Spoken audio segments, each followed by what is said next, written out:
A point arrives in life, not always with clear sign.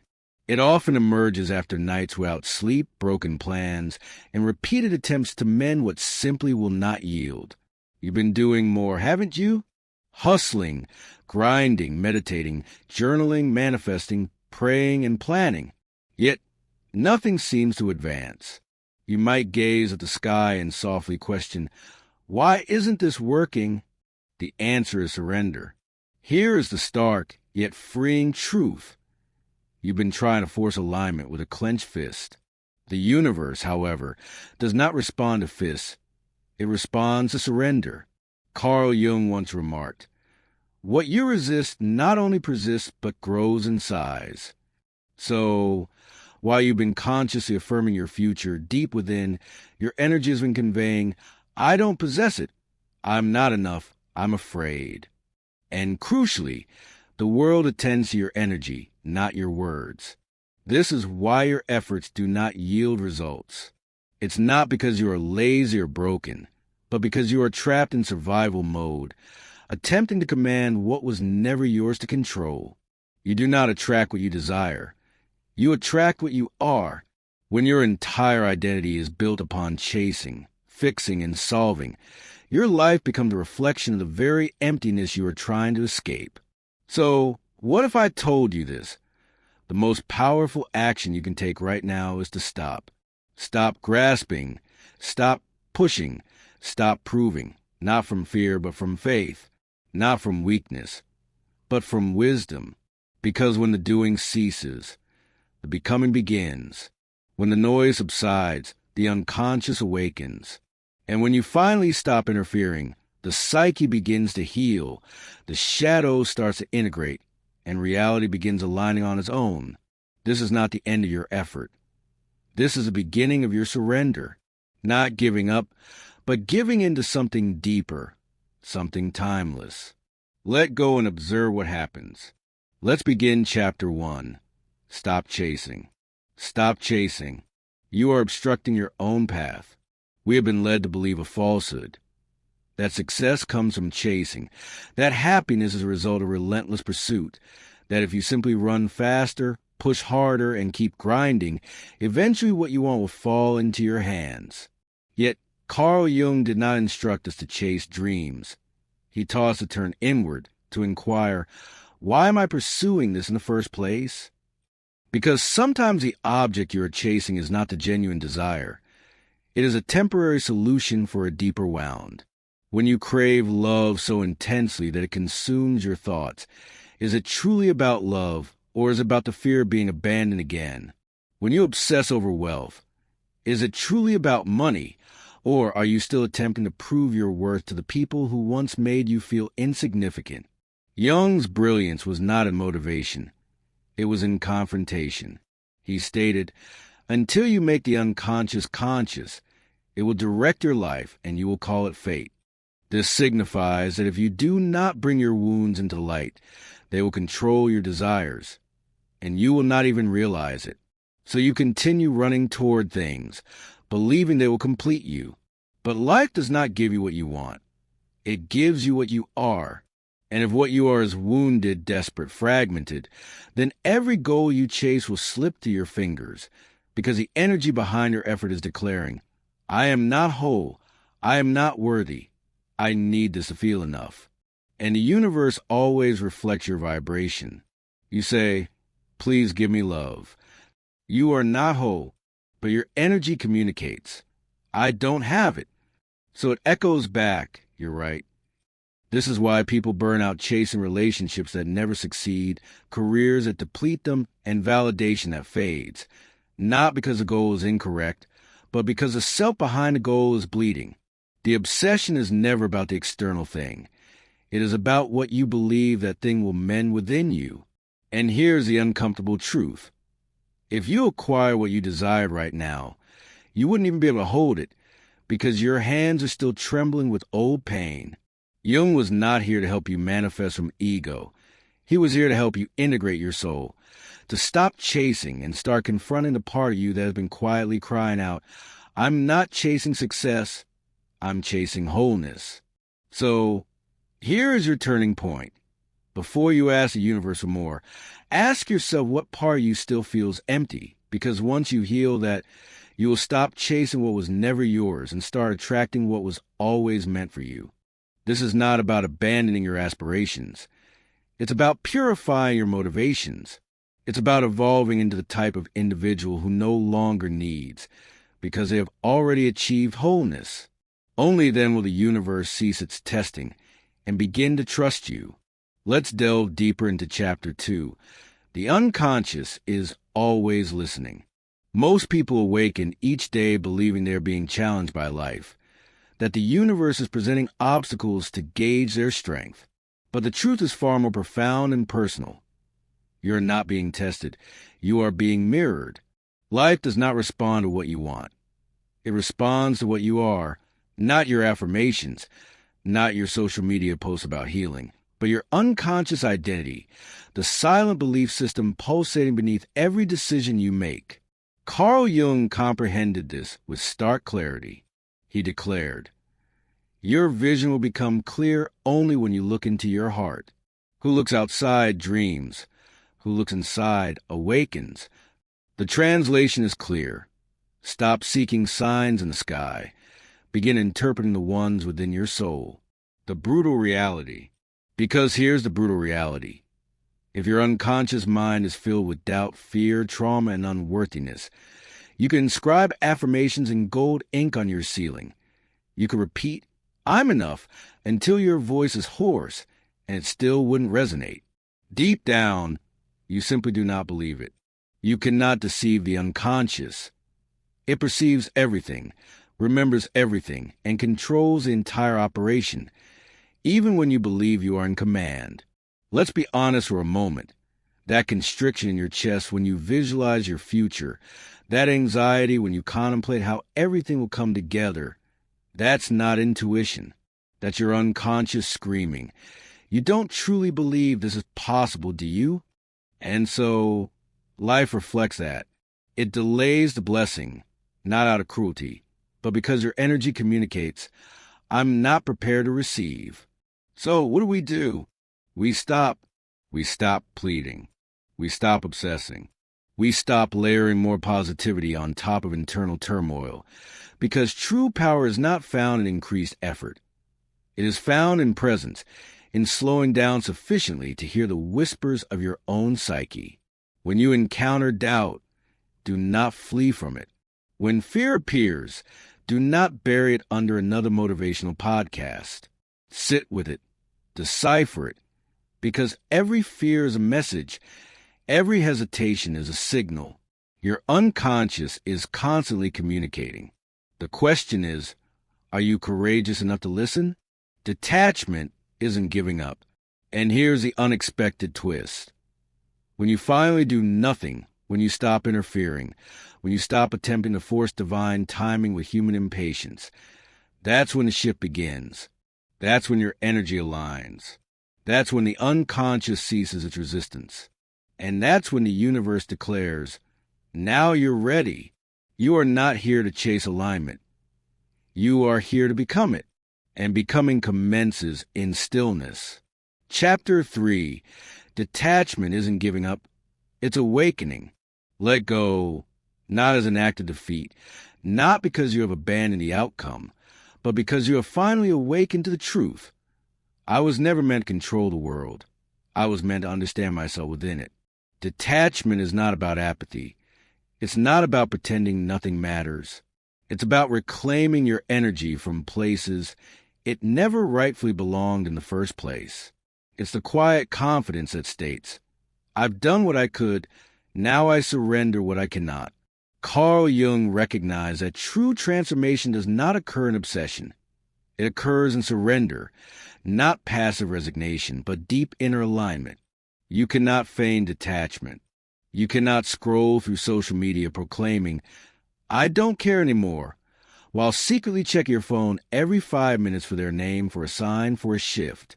The unconscious does not respond to your words. It responds to your vibration. And if your vibration still communicates, "I need this to feel whole," then life will continue to show you all the ways you are not. Detachment is not the absence of desire. It's the absence of dependency. It's the inner knowing that says, even if this never comes, I am still enough. And here's the paradox.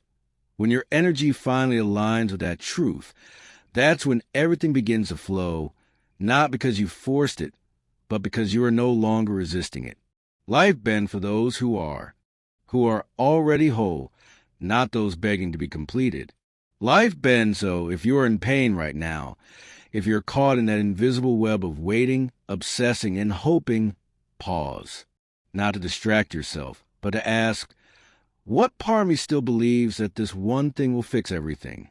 The part of you that is waiting for love, for validation, for success, that part doesn't need fixing. It needs witnessing. Not by the world, not by your ex, not by your parents, but by you. Because the moment you see yourself clearly, without judgment, without shame, you stop looking outside for mirrors and you start becoming your own. And that is where the real shit begins. No more chasing, no more begging, no more proving. Just being fully, unapologetically, powerfully you. Chapter 4. Allow the void. This is where transformation happens. After you finally let go, after the fight, the obsession, the gripping, the begging, something unexpected occurs. Nothing. No sign, no reward, no sudden miracle, just silence. The void. You awaken, and the world appears the same. Your phone does not buzz. Your heart still aches. The opportunity has not come. The message has not arrived, and the voice inside you whispers, was any of that even worth it? This is the moment that breaks most people, because we have been conditioned to believe that if I let go, something good will instantly replace it.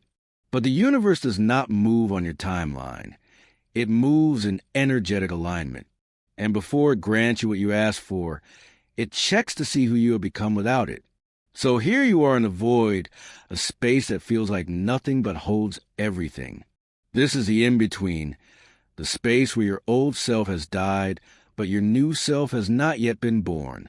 And that space is terrifying because there is no map, no proof, no external feedback to confirm you're on the right path. Just you and your thoughts, and a deafening quiet that demands you to trust something you cannot yet see. Carl Jung called this space the creative void. He said, in all chaos there is a cosmos, in all disorder a secret order. That means what appears to be nothing happening on the outside is actually deep internal reorganization on the inside. Your soul is not on pause. It is under construction. Your unconscious is rewiring. Old wounds are detaching. New beliefs are anchoring.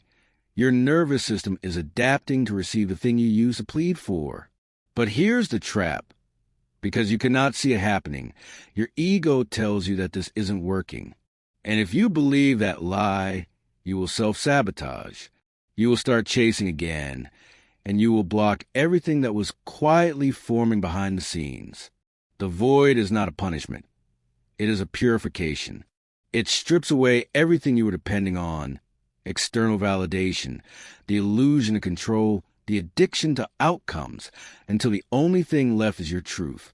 And when you reach that place where you stop chasing and start becoming, the universe listens, because energy never lies.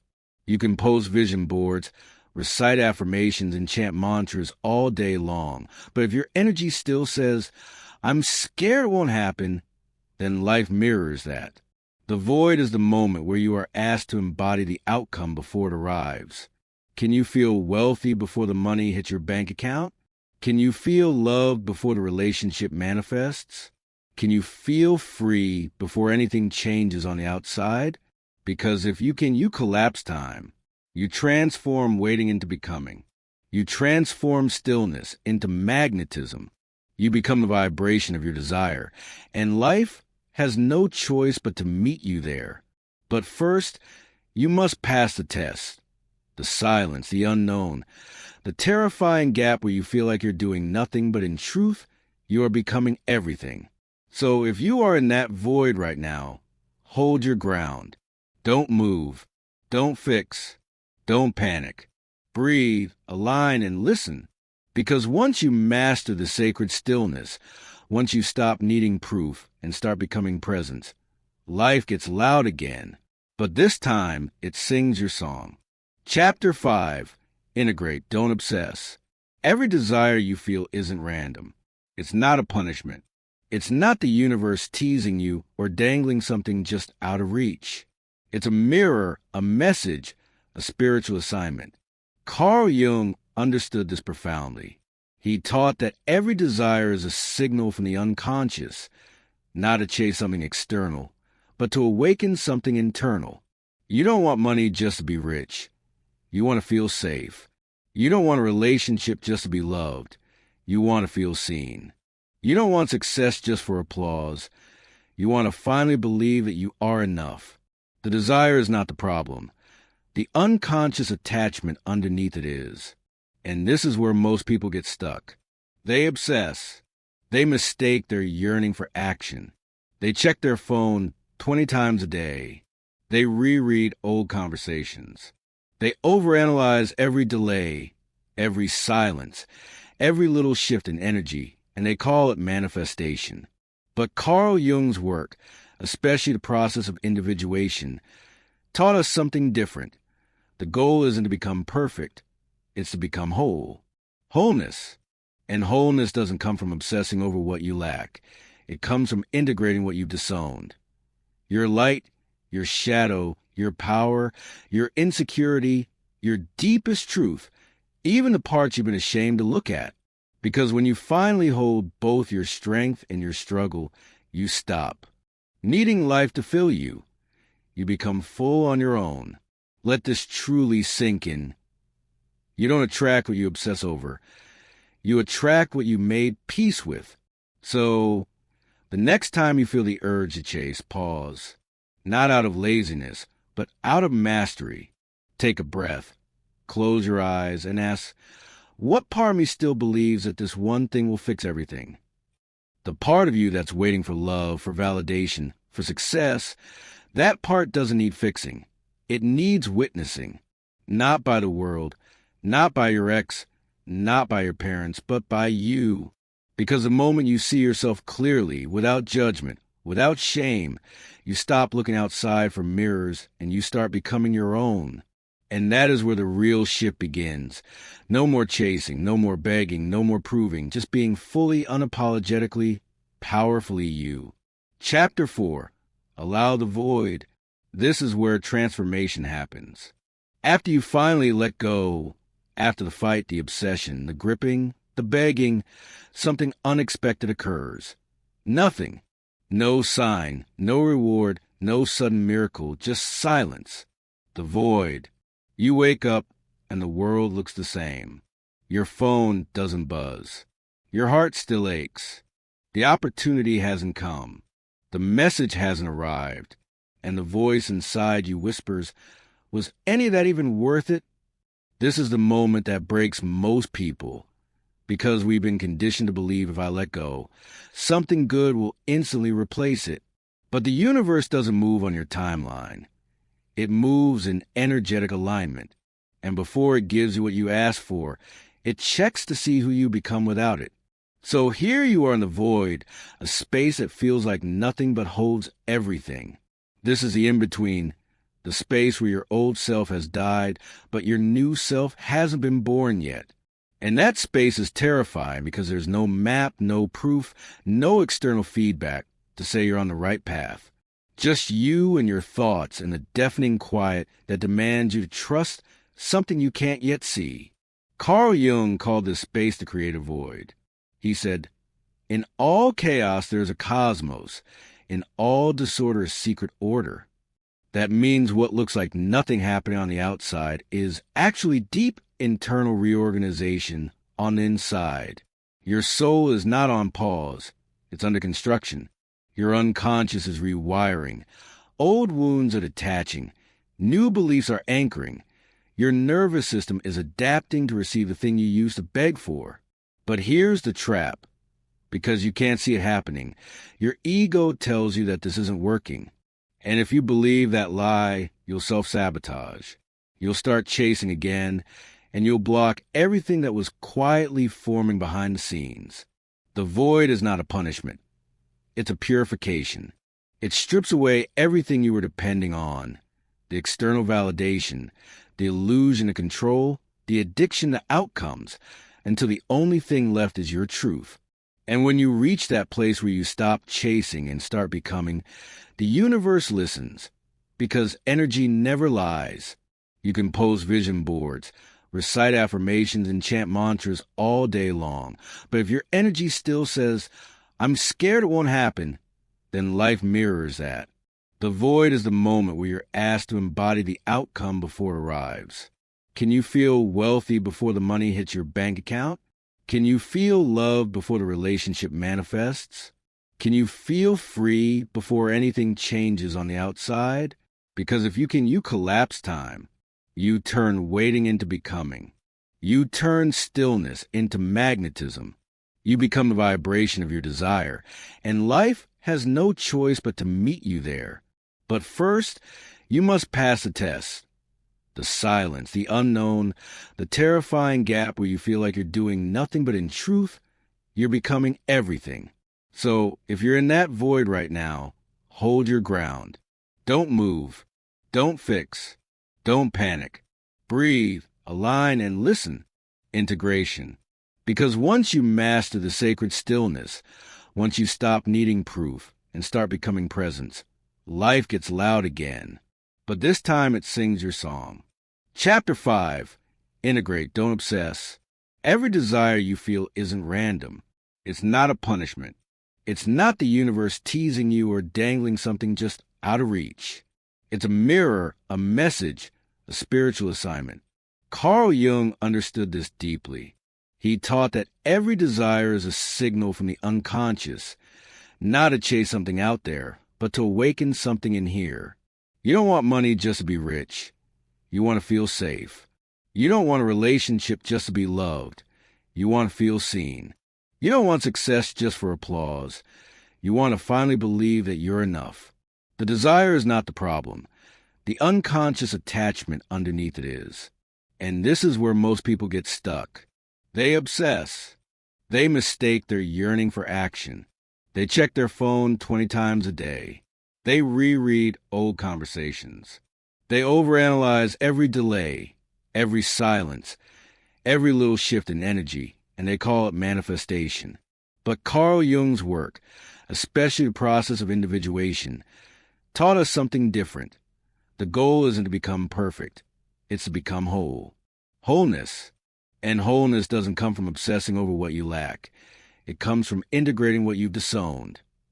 Your light, your shadow, your power, your insecurity, your deepest truth, even the parts you've been ashamed to look at. Because when you finally hold both your strength and your struggle, you stop. It threw a fragmented self. This is why Jung's work is so important. He taught that we must bring the unconscious into consciousness, because until you do, it controls your life and you call it fate. The real question. So the real question isn't how do I attract more? It's what inside me still believes I don't already have enough? That's where shadow work begins. And no, it's not easy. It's uncomfortable. It asks you to stop blaming the world and start looking inward. To stop pointing at what didn't happen and start asking what part of me wasn't ready to receive it. It's not about shame. It's about ownership. It's about holding space for all versions of you, the light and the dark, and saying, you're allowed to exist. You're allowed to be seen, and you don't have to control me anymore. Because once your shadow is seen, it no longer operates in the background. It no longer pulls strings behind your back. It no longer creates chaos just to get your attention. You take your power back, and in that reclamation, your frequency changes. You no longer manifest from fear. You magnetize from wholeness. That's not wishful thinking. That's quantum alignment. That's nervous system safety. That's you becoming the version of yourself who no longer needs a world to fix what your soul has already healed. You stop forcing. You start allowing. You stop proving. You start radiating. Because now you're not asking the universe from a place of lack. You're becoming a version of you who already feels like it's done. And that inner reality is what bends the outer world. Not scripting, not vision boards, not chasing signs, but deep, grounded, fierce integration. This is the work, not the glittery, Instagrammable version of spirituality, but the real work.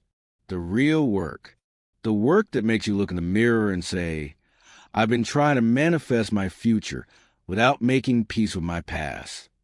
Not anymore. Now you stop running. Now you go inward. Now you face what's been silently directing your entire life. And when you do, the illusion breaks. The power returns. And your life begins to mirror your wholeness, not your wounds. That is manifestation. That is individuation. That is freedom. Chapter 8. Don't become the blocker of your own destiny. This might be the hardest pill to swallow, but the only thing standing between you and the life you want is you, not your past, not your trauma, not the universe.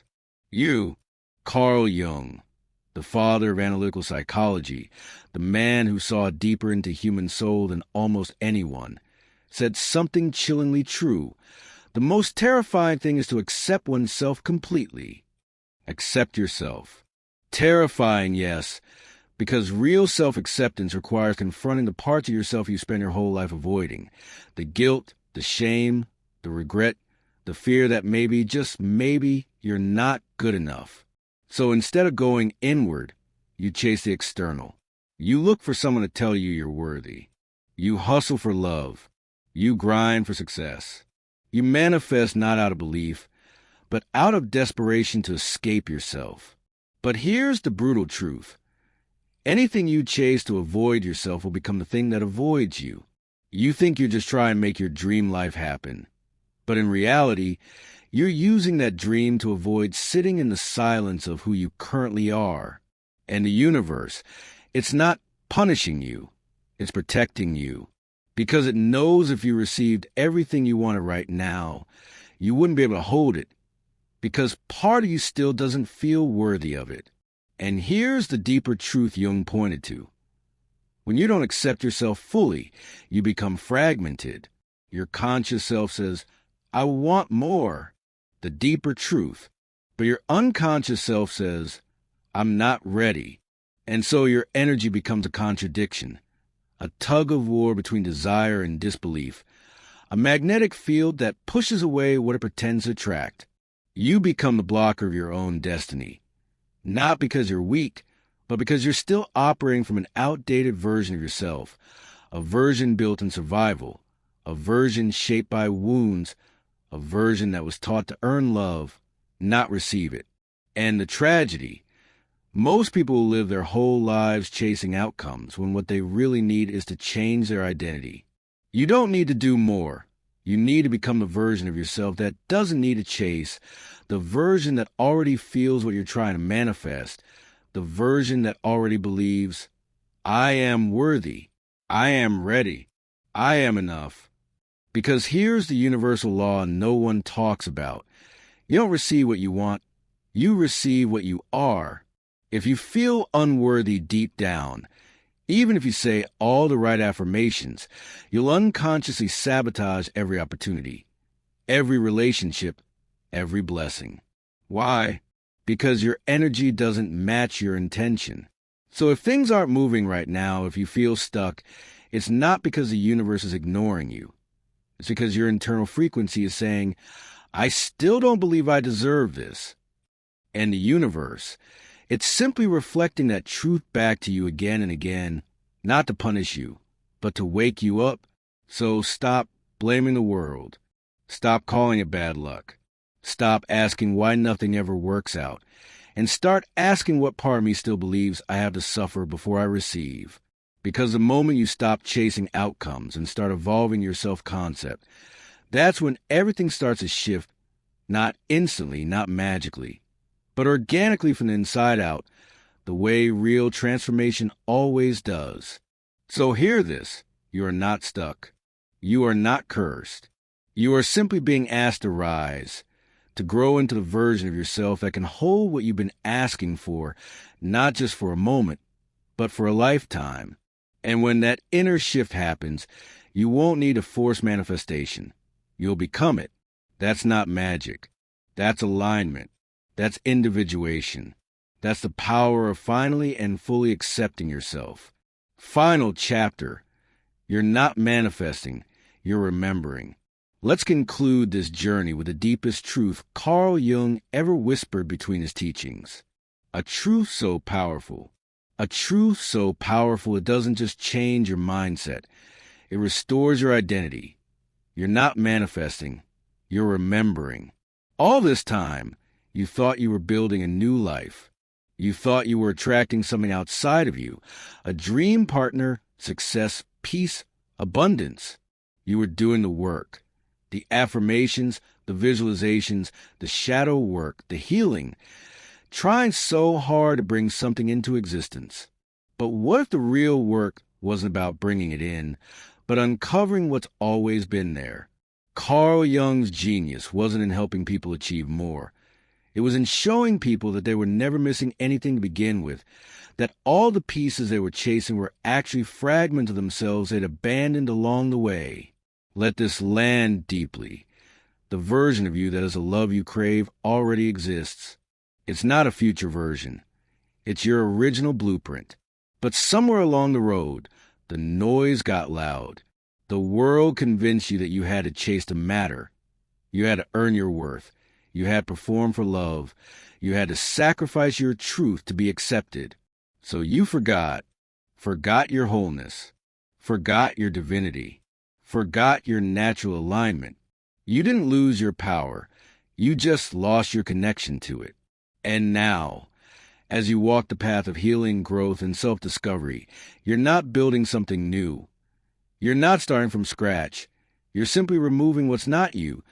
The fear, the guilt, the proving, the perfectionism, the overthinking, the attachments, the stories. All of it, just static hiding the signal of your soul. Carl Jung never gave us a system to fix ourselves because he understood something most people miss. You don't need to be fixed. You need to be revealed. Who you really are is not the overthinking, anxious, insecure self you've been identifying with. That's a persona, a mask, a survival mechanism built over years of emotional neglect and spiritual forgetfulness. Who you really are is the witness, the soul underneath, the one who remembers stillness, the one who doesn't chase because they already embody, the one who doesn't grasp because they already are. And this is the final sacred truth. When you do nothing, when you stop grasping, hustling, scripting, manifesting from fear, you return to your original frequency, the one you were born with, the one that never needed to be proven, only remembered. When you do nothing. That's why things start aligning when you finally let go, not because surrender is a cheat code, but because surrender is your natural state, the state of trust, the state of being, the state where soul overrides ego, where energy overrides effort, where alignment replaces anxiety. So if you're still stuck in the loop, try and think your way into a future, trying to force the divine to move on your deadline. Pause. Not because the universe is against you, but because it's trying to remind you of something you forgot. You were never here to beg for the life you want. You are here to remember that it's already yours once you become the version of you who can receive it. You are not late. You are not broken. You are not behind. You are welcome home. You are not manifesting. You are remembering.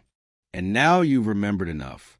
Now it's time to return to the stillness, to the trust, to the soul that already knows. Everything meant for me will arrive, not when I chase it, but when I become it. And in that becoming, you don't force. You don't beg. You simply allow. You simply receive. You simply are.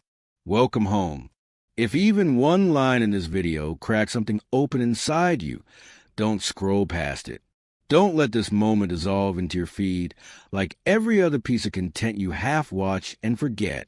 Because this wasn't just a video. This was a mirror, a moment, a message you were meant to find not by accident, but by alignment. Carl Jung once said, "We meet ourselves time and again in 1,000 disguises on a path of life."